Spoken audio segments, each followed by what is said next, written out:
اور اے آدم، تم اور تمہاری بیوی بہشت میں رہو سہو، اور جہاں سے چاہو اور جو چاہو نوش جان کرو، مگر اس درخت کے پاس نہ جانا ورنہ گناہگار ہو جاؤ گے۔ تو شیطان دونوں کو بہکانے لگا تاکہ ان کی شرمگاہیں جو ان سے پوشیدہ تھیں ان پر کھول دے، اور کہنے لگا کہ تم کو تمہارے پروردگار نے اس درخت سے صرف اس لیے منع کیا ہے کہ تم فرشتے نہ بن جاؤ یا ہمیشہ جیتے نہ رہو۔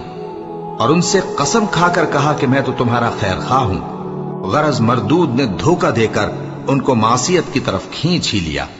سو جب انہوں نے اس درخت کے پھل کو کھا لیا تو ان کی شرمگاہیں کھل گئیں، اور وہ بہشت کے درختوں کے پتے توڑ توڑ کر اپنے اوپر چپکانے اور صدر چھپانے لگے۔ اور ان کے پروردگار نے ان کو پکارا کہ کیا میں نے تم کو اس درخت کے پاس جانے سے منع نہیں کیا تھا اور جتا نہیں دیا تھا کہ شیطان تمہارا کھلم کھلا دشمن ہے؟ دونوں عرض کرنے لگے کہ پروردگار، ہم نے اپنی جانوں پر ظلم کیا، اور اگر تو ہمیں نہیں بخشے گا اور ہم پر رحم نہیں کرے گا تو ہم تباہ ہو جائیں گے۔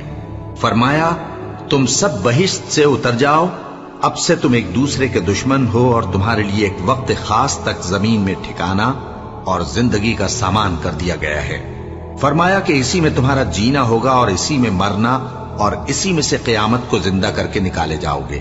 اے بنی آدم، ہم نے تم پر پوشاک اتاری کہ تمہاری شرمگاہوں کو چھپائے اور تمہارے بدن کو زینت دے، اور جو پرہیزگاری کا لباس ہے وہ سب سے اچھا ہے۔ یہ اللہ کی نشانیاں ہیں تاکہ لوگ نصیحت حاصل کریں۔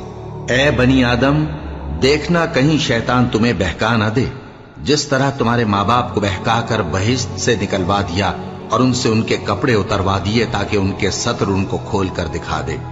وہ اور اس کے بھائی بند تم کو ایسی جگہ سے دیکھتے رہتی ہیں جہاں سے تم ان کو نہیں دیکھ سکتے۔ ہم نے شیطانوں کو انہی لوگوں کا رفیق بنایا ہے جو ایمان نہیں رکھتے، اور یہ لوگ جب کوئی بے حیائی کا کام کرتے ہیں تو کہتے ہیں کہ ہم نے اپنے بزرگوں کو اسی طرح کرتے دیکھا ہے، اور اللہ نے بھی ہم کو یہی حکم دیا ہے۔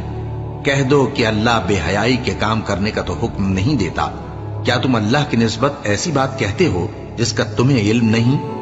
کہہ دو کہ میرے پروردگار نے تو انصاف کرنے کا حکم دیا ہے، اور یہ کہ ہر نماز کے وقت سیدھا قبلے کی طرف رخ کیا کرو اور صرف اسی کی عبادت کرو اور اسی کو پکارو۔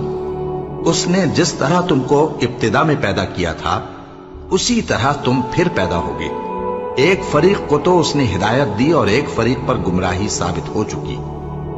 ان لوگوں نے اللہ کو چھوڑ کر شیطانوں کو رفیق بنا لیا اور سمجھتے یہ ہیں کہ ہدایت یاب ہیں۔ اے بنی آدم، ہر نماز کے وقت اپنے آپ کو مزین کیا کرو